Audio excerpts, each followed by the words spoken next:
Hello students, स्वागत है आप सभी का एक बार फिर से हमारे इस ऑफिशियल यूट्यूब चैनल में जिसका नाम है एज सोल सॉल्यूशन। मैं चंदन कुमार हाजिर हूँ आप सभी के सामने अपनी एक और नई वीडियो के साथ। सो गाइस, आज की इस नई वीडियो में हम बात करेंगे उन सभी स्टूडेंट्स के लिए जो school of open learning, NC web या फिर दिल्ली यूनिवर्सिटी में किसी भी रेगुलर कॉलेज के स्टूडेंट्स हैं।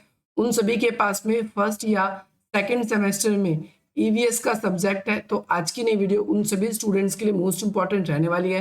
आज हम बात करेंगे ऊर्जा संसाधन के बारे में, और ये एक मोस्ट इंपॉर्टेंट टॉपिक है जो आप सभी के एग्जाम में आप लोगों को पक्का है देखने को मिलेगा। चाहे आप एसयूएल के स्टूडेंट्स हो, एनसी वेब के, चाहे आपका एग्जाम 5 तारीख को हो, 6 तारीख को हो, या फिर आप सभी का 7 तारीख को मॉर्निंग शिफ्ट में हो या इवनिंग शिफ्ट में, ये आप सभी के लिए बहुत इंपॉर्टेंट रहने वाला है। सबसे पहले हम डिस्कस करेंगे कि ऊर्जा संसाधन यानी ऊर्जा संसाधन है क्या, और साथ ही साथ इसके अंदर कौन कौन से क्वेश्चन आप सभी के एग्जाम में बन सकते हैं। तो सबसे पहले मैंने आप लोगों को अपनी प्रीवियस वीडियो में बताया था कि संसाधन क्या होते हैं। संसाधन वो सभी चीजें जिससे हमारा जीवन सुगम, आसान, वो आरामदायक बनता है, उसे हम संसाधन कहते हैं। और ऊर्जा का मतलब होता है एनर्जी, ऐसी चीज जिससे हमें ऊर्जा प्रदान होती है, ऐसी चीजें जिससे हमें ऊर्जा मिलती है, उसे हम ऊर्जा संसाधन कहते हैं।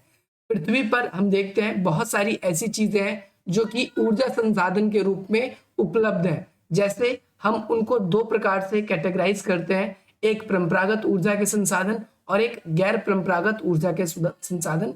इसको हम कैटेगराइज करेंगे तो एक तो ध्यान रखना है आपको, परंपरागत परंपरागत ऊर्जा ऊर्जा के संसाधन संसाधन और दूसरा आप सभी को ध्यान रखना है कि गैर परंपरागत ऊर्जा के संसाधन। तो इसके अंदर ये चीजें ध्यान रखनी है। लेकिन अगर आपसे कोई ये पूछे, क्योंकि आप सभी को पता है आपके फिलिंग द ब्लैंक्स भी आ रहे हैं, सही गलत भी आ रहे हैं, तो उसमें ये क्वेश्चन आ सकता है कि ऊर्जा का एकमात्र स्रोत पृथ्वी पे क्या है, तो उसका उत्तर सूर्य होगा। ये आपको ध्यान रखना है। दूसरी चीज, सौर ऊर्जा ही प्रत्यक्ष या अप्रत्यक्ष रूप में पृथ्वी पर रहने वाले जीवों को कार्य करने के लिए, क्रियाएं करने के लिए ऊर्जा या सहायता प्रदान करती है, जैसा कि मैंने यहाँ पर अभी आप सभी के लिए ये चीजें एक्सप्लेन कर दी है। इसके बाद हम बात करेंगे किसी भी देश में ऊर्जा बहुत ज्यादा इंपॉर्टेंट है उस देश के औद्योगिक विकास के लिए और उस देश के आर्थिक विकास के लिए। अतः हम ये कह सकते हैं कि उच्च ऊर्जा जो है उच्च उत्पादन को बढ़ावा देती है। यानी आप सभी के पास में ऊर्जा के संसाधन ज्यादा होंगे तो आप ज्यादा इंडस्ट्री, फैक्ट्री लगा सकते हो, ज्यादा कार्य कर सकते हो, ज्यादा तेजी से कार्य कर सकते हो। ऊर्जा के संसाधन जितने ज्यादा बेहतर होंगे, ऊर्जा के संसाधन जितने कम होंगे, आप सभी का आर्थिक विकास उतना ही कम होगा, उतना ही पिछड़ापन होगा, उतना ही कुपोषण होगा, और उतनी ही आपके यहाँ पर अशिक्षा समस्या जैसी प्रॉब्लम रहेगी आपके यहाँ पर। इसके बाद में हम बात करते हैं आगे कि ऊर्जा संसाधन सामान्य अर्थ में आप ये समझ सकते हैं कि भाई उपयोग उत्पन्न करने के लिए एक शक्ति है, यानी हम कार्य करने की जो शक्ति है उसको अगर हम बढ़ाते हैं तो उसे हम क्या बोलते हैं, ऊर्जा। अब इसमें कई सारे हैं, कई प्राकृतिक संसाधन है, कई हमारे पास में गैर प्राकृतिक संसाधन भी है जो कि ह्यूमन मेड है। तो पहले हम परंपरागत संसाधनों का, ऊर्जा स्रोतों का बात करेंगे और फिर गैर परंपरागत। तो परंपरागत ऊर्जा स्रोत में वे स्रोत आते हैं जिनका प्रयोग हम काफी लंबे समय से, काफी लंबे अरसे से या पारंपरिक रूप से करते आए हैं, जैसे कोयला, पेट्रोलियम इत्यादि, या लकड़ी भी आप ईंधन के रूप में कह सकते हो। गैर परंपरागत ऊर्जा के स्रोत वो होते हैं जिनका उपयोग पारंपरिक रूप से नहीं बल्कि अब नवीन रूप से, नए रूप से होता है, जैसे सौर ऊर्जा, पवन ऊर्जा, भूतापीय ऊर्जा, ज्वारीय ऊर्जा, बायोगैस, ये सारी की सारी ऊर्जाएं इसके अंदर आती है। उत्पत्ति के आधार पे हम इनमें कुछ स्रोत देखते हैं, जैसे कुछ चीजें हैं जिसे हम उत्पत्ति के आधार पर डिवाइड करते हैं। जैसे हमने जैसे जैसे इनको ढूंढा और जिनका मनचाहा ढंग से हम इसका यूज कर पाते हैं तो इसको उत्पत्ति के आधार पे हम कैटेगराइज करते हैं। अगला है, हमारे पास तकनीकी और बहुत सारी चीजें ऐसी हैं जिनसे आज संसाधनों का उपयोग करना बहुत ज्यादा ईजी हो चुका है, और प्राकृतिक संसाधन जो है वो हमारे पास मौजूद है, उनका सदुपयोग नहीं कर पाते हम।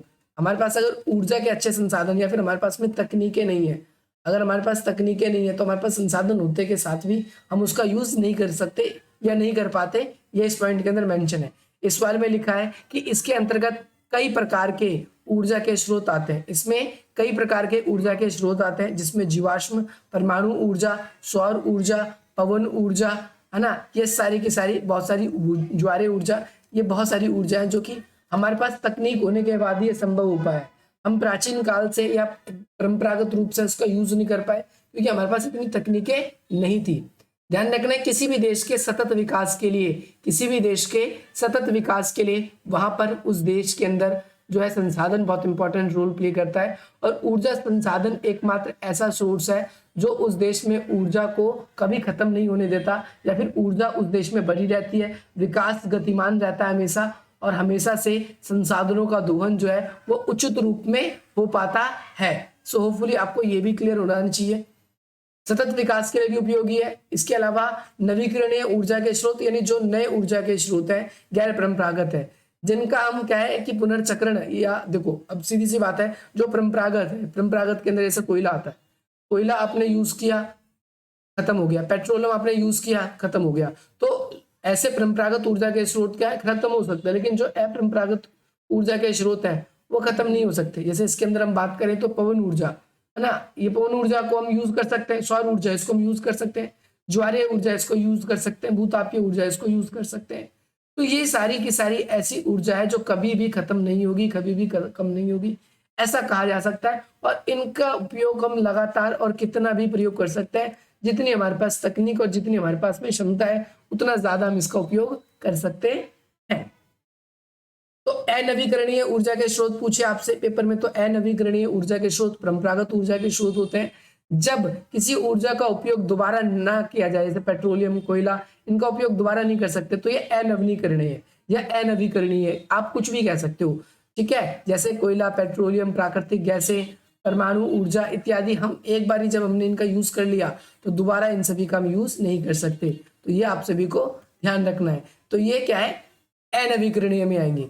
अब आजकल क्या है कि भाई ऊर्जा की बढ़ती उपयोगिता हो रही है, यानी ऊर्जा का बहुत ज्यादा यूज हो रहा है। जैसे आप अभी फोन चला रहे हो तो फोन के लिए बैटरी चार्ज चाहिए, आप पंखे के नीचे, एसी के नीचे, आपको इंडस्ट्री चलानी है, आपको टीवी देखना है, बहुत सारी आपके दैनिक क्रियाकलाप है जिनके अंदर शक्ति या ऊर्जा के स्रोत की जरूरत पड़ती है जिनको चलाने के लिए। तो इन सभी की मांग की वजह से आज जो है हमें अपनी जो डिमांड के हिसाब से इसको इंक्रीज करना पड़ेगा, ये आपको ध्यान रखना है। सूचना संचार के बारे में आप लोगों को ध्यान रखना है। इसके अलावा भारत में विद्युत मंत्रालय की मुताबिक अगर हम देखें 2014 से 2015 में भारत में विद्युत जो है प्रति व्यक्ति की खपत क्या है, 10 का मतलब यहाँ पर है 1010 किलोवाट है। इतना एक प्रति व्यक्ति इतना यूज करता ही करता है, और ये धीरे धीरे बढ़ के कितनी होती जा रही है, 1075 होती जा रही है किलोवाट, तो बढ़ रही है, एक साल के अंदर ही बढ़ गई। तो हम देख रहे हैं कि किस तरीके से हमारी ऊर्जा के जो सोर्सेस हैं वो बढ़ रहे हैं, तो उसी तरह हिसाब से हमें चीजें अपग्रेड करनी पड़ेगी। वर्तमान समय में वैश्विक औसतन तापमान की बात करें तो औसतन प्रति व्यक्ति अगर हम एवरेज निकालें तो एवरेज इसका और ज्यादा है, क्योंकि ग्रामीण इलाके तो ऊर्जा के जो सोर्स है वो कम यूज करते हैं, लेकिन शहरों में इसकी जो खपत है वो बहुत ज्यादा है, ये आपको ध्यान रखना है। बाकी बस ये इतना इंपॉर्टेंट नहीं। अब कोयला के बारे में आपसे पेपर में पूछ सकता है कि कोयला क्या है, कोयला के बारे में बताइए, कोयला कैसे ऊर्जा का संसाधन है। तो कोयला क्या है, मुख्य वनस्पति का कार्बनिक अवशेष है, यानी जो भी पेड़ पौधे, जो पेड़ होते हैं बड़े बड़े, है ना, वो काफी दफन हो जाते हैं, बाढ़ में दब जाते हैं धरती के नीचे, और उसके बाद में बहुत ज्यादा हीट होने की वजह से बाद में ये हमें कोयले के रूप में प्राप्त होते हैं। इसके अंदर हाइड्रोकार्बन से निर्मित होता है, ये ध्यान रखना है। ये एक संतृप्त होता है, साइंस में आपने संतृप्त पढ़ा होगा।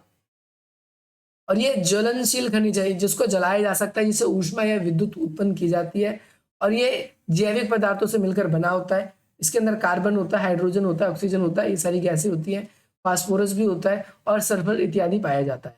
कोयला का प्रयोग विद्युत उत्पादन के लिए, लोहे को पिघलाने के लिए, जिंक खनिज के निष्कर्षण के लिए और धातु कर्म के कार्यों के लिए किया जाता है। कोयला है उद्योगों की उसे जननी भी कहा जाता है। आपसे पेपर में 1 नंबर में क्वेश्चन आ सकता है, तो उद्योगों की जननी किसे कहते हैं, तो कोयला को उद्योगों की जननी कहा जाता है, इसकी संज्ञा दी जाती है। भारत का सबसे महत्वपूर्ण एवं सबसे इंपॉर्टेंट कोयला क्षेत्र अगर हम बात करें तो ये कहाँ पर है, दामोदर घाटी पे। कहाँ पर है, दामोदर घाटी। तो आपसे 1 नंबर का क्वेश्चन ये भी बन सकता है, ठीक है। इसके अलावा अगर हम देखेंगे इस क्षेत्र में लगभग पूरे देश का 35% कोयला यहीं पर प्राप्त किया जाता है। और अगर हम देखें तो ये एक प्राकृतिक वनस्पति, जैसे ऊपर बात कर ली। अब कोयला के प्रकार के बारे में बात कर लें तो कोयला 4 प्रकार का है। पहला पीट, मतलब सबसे रड़दड़ किस्म का कोयला, सबसे बकवास कोयला, सबसे खराब कोयला। है ना। ये होता है पीट, जिसको एक बार यूज करने के बाद में दोबारा हम यूज नहीं कर सकते, है ना। ये हमें मुख्य रूप से लकड़ियों से प्राप्त होता है, लकड़ियों के जलने से प्राप्त होता है। अगला होता है लिग्नाइट। लिग्नाइट कोयला होता है जो कि इसकी भी निम्न गुणवत्ता होती है, और ये क्या है, भूरे रंग का थोड़ा सा होता है, हल्का सा भूरे रंग का होता है, और इसका भी बहुत ज्यादा यूज किया जाता है। और 40 से 55% अगर हम देखेंगे तो यही कोयला यूज होता है। थर्ड नंबर पे आता है बिटुमिन, और लास्ट में आता है आपका एंथ्रासाइट कोयला। तो बिटुमिन जो है ये कहाँ पर, तो द्रोणी, ये बहुत अच्छी मध्यम श्रेणी का है, मध्यम श्रेणी का, ये मध्यम श्रेणी का है। इसके अंदर कोयला कार्बन की मात्रा 50 से 80% होती है, यानी कोयले की मात्रा इसमें ज्यादा होती है, और ये ठीक ठाक होता है। अगला एंथ्रासाइट जो कि हमारे इंडिया में बहुत कम यूज होता है और गुना के बराबर होता है। इसकी सर्वोत्तम श्रेणी है, ये जर्मनी वगैरह में ज्यादा पाया जाता है, और भारत देश में इसको संरक्षित भी करके रखा जाता है ताकि भविष्य में इसको यूज किया जा सके। अगला है पेट्रोलियम। पेट्रोलियम का मतलब है प्राकृतिक गैस। अब हम पेट्रोलियम के बारे में बात करेंगे। तो पेट्रोलियम क्या है, धरातल के नीचे से हम इसको प्राप्त करते हैं, और ये एक अवसादीय परत है जो कि फिल्टर करने के बाद में, काफी ज्यादा संतृप्त करने के बाद में हमें प्राप्त होता है। इसका रंग अगर हम बात देखें तो तेलीय रंग का एक द्रव्य होता है, जिसे कई बार प्योरीफाई किया जाता है, फिल्टर किया जाता है, और ईंधन के रूप में इसका उपयोग किया जाता है। पेट्रोलियम को जीवाश्म ईंधन कहते हैं, ध्यान रखना है, जीवाश्म ईंधन कहते हैं, और इसे काला सोना भी कहा जाता है। कोयला भी ऑप्शन में होगा, कोयला गलत से टिक मत कर देना, आपको ध्यान रखना ये बात। इसके अलावा वर्तमान समय में इसमें सबसे ज्यादा ऊर्जा का स्रोत के रूप में, ये परिवहन के रूप में सबसे ज्यादा फायदेमंद और सबसे ज्यादा यूज किया जाता है ये। और साथ ही साथ इसकी जब प्योरीफाई इसकी प्रोसेस होता है, उस प्रोसेस के अंदर इस पेट्रोलियम के बाद में गैस भी निकाला जाता है। उस गैस को भी बहुत बार हम अलग अलग जो ऊर्जा के रिसोर्सेज के रूप में यूज करते हैं। इसके अलावा जो भी इसके कुएं होते हैं, कुएं से पेट्रोलियम जब हम प्राप्त करते हैं तो उसमें बहुत ही ऊपर प्राकृतिक गैस होती है, जैसा कि मैंने बताया, और उसको भी खनिज के रूप में यूज किया जाता है।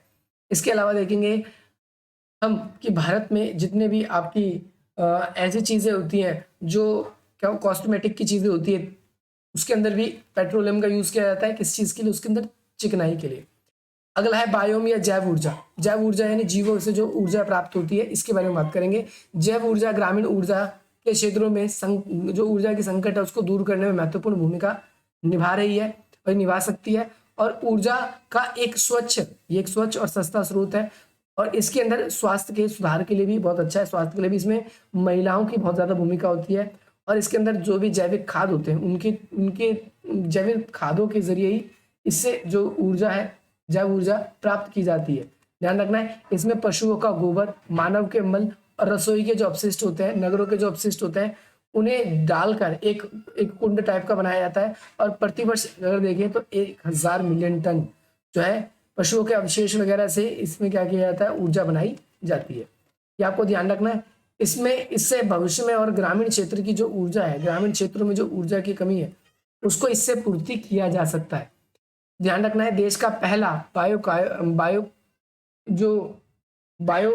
गैस है, इसके बारे में अगर हम बात करें तो आंध्र प्रदेश में, ये पेपर में 1 नंबर में आ सकता है, ठीक है। और इसके अलावा ध्यान रखना है आपको कि पंजाब में जो है जलखेरी जगह नाम है, वहां पर भी धान की भूसों से विद्युत, और दिल्ली में जो है ओखला है, दिल्ली का ओखला है, वहां पर भी जो शहरों का कचरा है उससे बिजली बनाई जाती है। ये ध्यान रखना है आपको। अब एक इंपॉर्टेंट क्वेश्चन आप सभी के लिए है, देखो राष्ट्रीय सोलर मिशन, इसके बारे में भी पेपर में आपके एग्जाम में क्वेश्चन बनेगा, और बनता ही बनता है। हम सिर्फ इंपॉर्टेंट पॉइंट्स के साथ डील कर रहे हैं जो आपके एग्जाम में पक्का देखने को मिलेगी।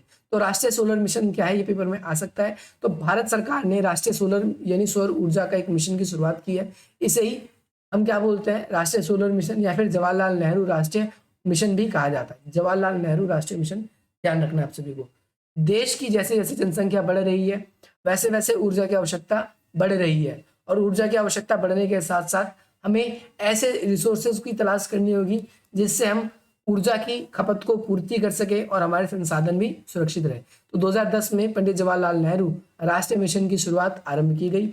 इस मिशन के तहत 13वीं पंचवर्षीय योजना जो थी उसमें 10,000 मेगावाट सौर ऊर्जा उत्पन्न करने का लक्ष्य निर्धारित किया गया है। ये भी इंपॉर्टेंट पॉइंट है।